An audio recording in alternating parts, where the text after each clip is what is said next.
Hello YouTube. This is the ninth in a series that I'm doing on vintage cameras from the early part of the 1900s straight through to 1995. This is a camera that I borrowed from a friend who has this in his collection. This is the Spartus Press Flash camera. This camera, big, nice, sturdy, Bakelite construction camera, was made in Chicago, Illinois from approximately 1934 to 1950. This is a model that was made for 16 years with little to no change, except for the name.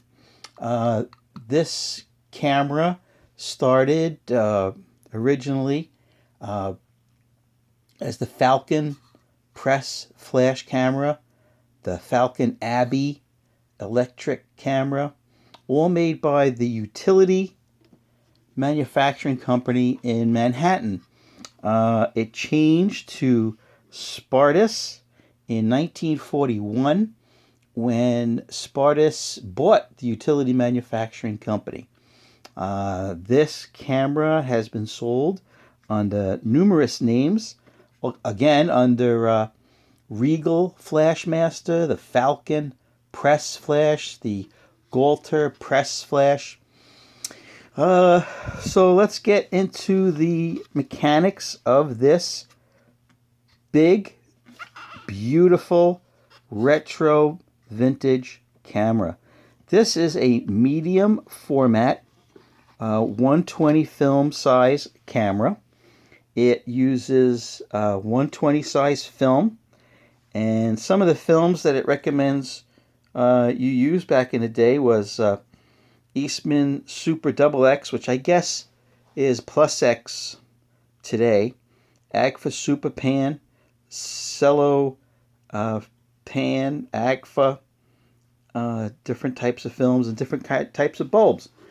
Now let's talk about the star of the show, this flash. This camera right here was the first camera ever to be manufactured with a built-in flash. All other cameras with flash before this model, you had to clip on or snap on the flash attachment. This was the first camera that had it built in. So today when you look at your digital cameras and you have that pop-up flash, this was the predecessor. This was the first one to have it. This particular bulb, which is pretty hefty, it's made by GE, and it might be hard to see, but what it says on the bulb is Mazda photo flash bulb made by GE.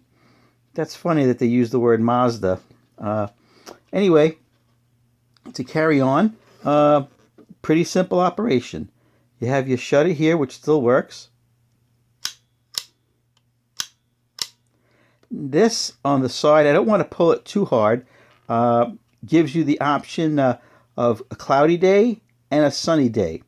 I guess it either slowed down the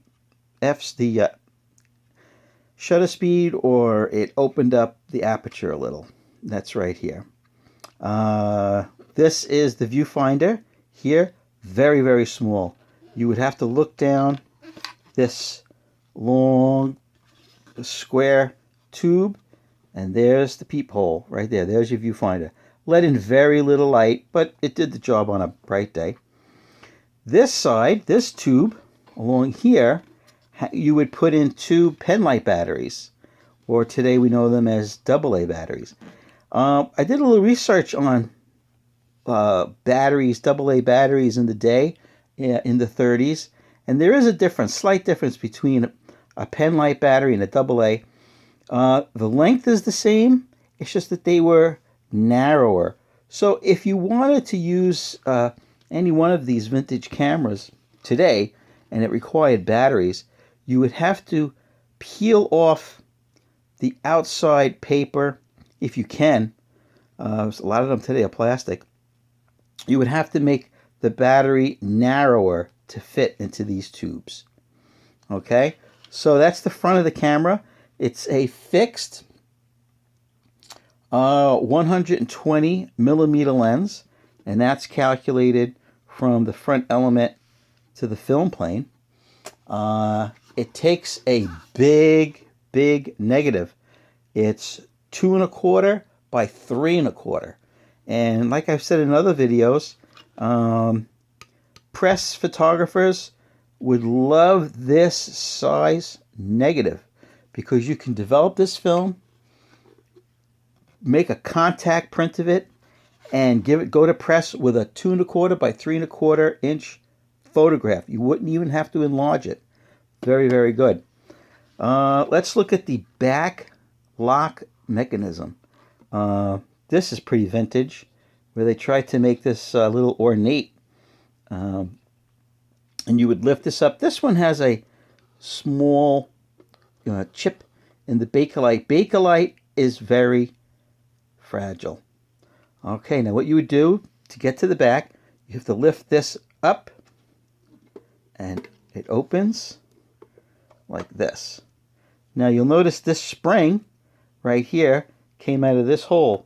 That's where you would load 2 AA or penlight batteries. Okay, and let's see what it says on the back. Important, before inserting the batteries, be sure to remove the paper covering. Even back then, that hole for the batteries was pretty narrow. It says use any standard 2 1/4, 3 1/4 roll film, type 120B2 or the equivalent. So this is the back that we went over. The only other thing is this little hole here is where you would see the numbers on the paper backing of your 120 film to show you what exposure, what frame you were on. It looks like it's yellow now. Hopefully it was a little darker red so light wouldn't bleed through and ruin your film. Let's see. This is the back. This is the giant 2 1/4, 3 1/4 frame right here. This is how big each negative would be. This size you would probably get only 8 to 10 frames per roll. Now, to load your film, doesn't look like there's anything happening here. It doesn't look like there's anywhere to load the film. I only see one roll. Well, let's see. You grab it here, and you pull the guts straight out. And the inside is nice and clean, all Bakelite inside. And let's see here. What you would do is you would take off this roll, this take-up spool here, by bending back that clip. Okay. Now, interesting, it says Brownie Kodak on this metal spool. This is an antique into itself, this metal roll. And then you would take it and you would flip it and put it in here. Now you're all set for the winder to take care of it. You would take your film, your fresh roll of film, you would put it in here. This is an exposed roll of film, and you would put it in here just to show you, and then you would roll it over and over, and then you would put it in here, and then you would slowly by hand roll this and take up some of the paper until it got to a starting point. I don't see it marked here anywhere. I mean, perhaps this little mark here is where they wanted you to roll it to, because 120 film has a paper arrow. Let's take this off so I don't forget to develop that. Okay, now you have your film loaded. There's your take-up spool here. Your film would be all here. all metal. That's the hole where the lens sits against, and the light shines here and onto your negative. Now we insert it back into the camera. There's only one way it can go. So let's see. Do this gently. This is not mine. I don't want to bend it. Okay, you're all set. Film is loaded. Let's get the back on. Okay, let's see. It has a little lip here. There's a little lip that hooks underneath the bottom of the camera. And, whoop, that did not catch. Try it again. Take two. All right, nice and firm there. Nice and firm there. Doesn't have too much jiggle. Seems like it might still be light tight after all these years since 1934. Let's see what else I can tell you about this.